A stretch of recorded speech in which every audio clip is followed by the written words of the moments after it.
बनने की इरादे से।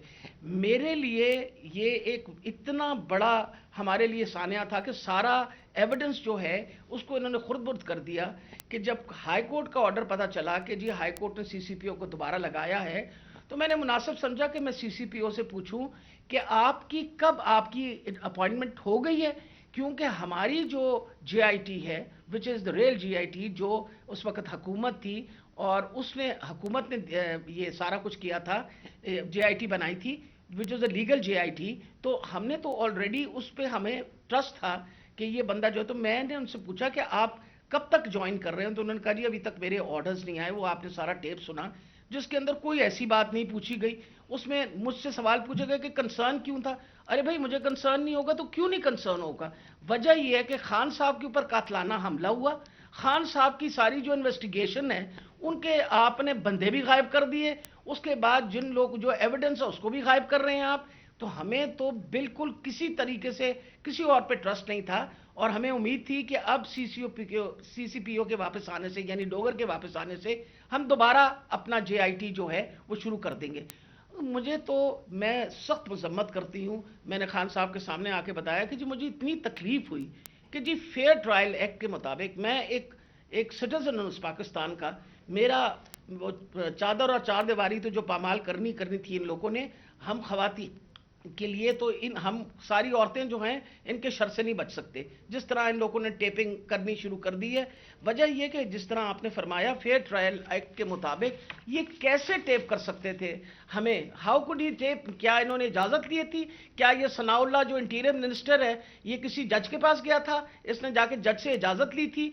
आई want to know about it. और मैं इंशाल्लाह खान साहब को बताया मैं कोर्ट में जा रही हूँ और मैं कोर्ट के अंदर से जाके ये सारे सवालों का जवाब दूंगी कि ये आईएसआई, आईबी या पुलिस में से किसने टेप किया और फिर किस तरह रिलीज किया।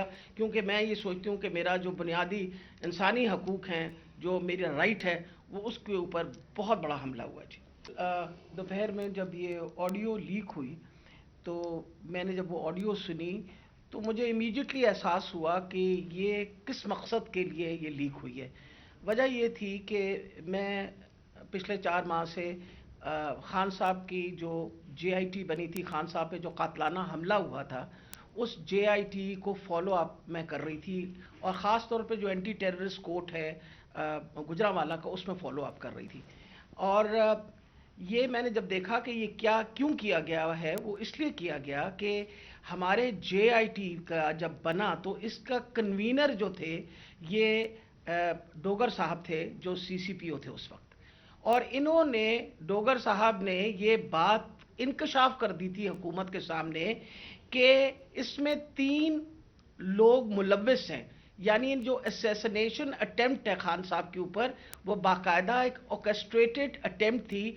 और उन्होंने कहा कि इम्पॉर्टेंट चीज़ है कि उन्होंने बताया कि एक बंदा नहीं, इसमें 3 लोग कम से कम मुलव्विस थे, और उनका एविडेंस उन्होंने कोर्ट को दे दिया था। और उसके बाद जो पता चला वो ये है कि अफसरों को ब्लैकमेल किया गया। ये कोर्ट में जब एविडेंस किया और ब्लैकमेल हो के कुछ अफसरों ने रिजाइन कर दिया, लेकिन सीसीपीओ जो हैं डोगर साहब, ही स्टक टू हिज गन्स। वो उसी तरह उन्होंने मेंटेन किया कि ये इंकशाफ हुए।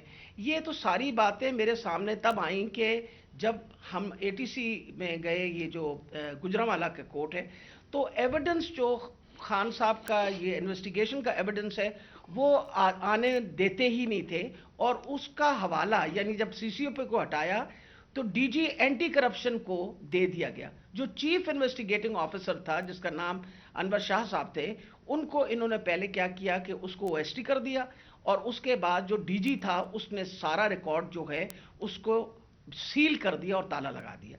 हमने जब बार बार कहा कोर्ट को कि जी ये हमें एविडेंस चाहिए, जो सारा एविडेंस मंगवाएं, तो पहली दफ़ा जो सेकंड हेयरिंग थी उसमें उन्होंने आके कहा कि जी डीजी बदल दिया गया है और ये चट्ठा साहब को लगा दिया गया नया डीजी एंटी करप्शन, जो कि सनाउल्लाह का राइट हैंड मैन है, और अब वो रिकॉर्ड देगा। इसके ऊपर जज साहब ने गुस्सा खाया और उन्होंने कहा कि मैं अब अपने प्रोसिक्यूटिंग ऑफिसर्स भेजूंगा। उन्होंने अपने प्रोसिक्यूटिंग ऑफिसर्स भेजे, और प्रोसिक्यूटिंग ऑफिसर्स ने जब वो कमरा खुला और ताला खुला तो देखा गया कि एविडेंस सारा गायब हो चुका है, اور چند صفحے 11 صفحے رہ گئے تھے اس سارے ایویڈنس کے، باقی سارا کچھ چوری ہو گیا. اور یہ بات کا انکشاف خود ہی ڈی جی نے بھی کیا اور اعلان بھی کر دیا کہ اب میں اس کے اوپر انکوائری کروں گا.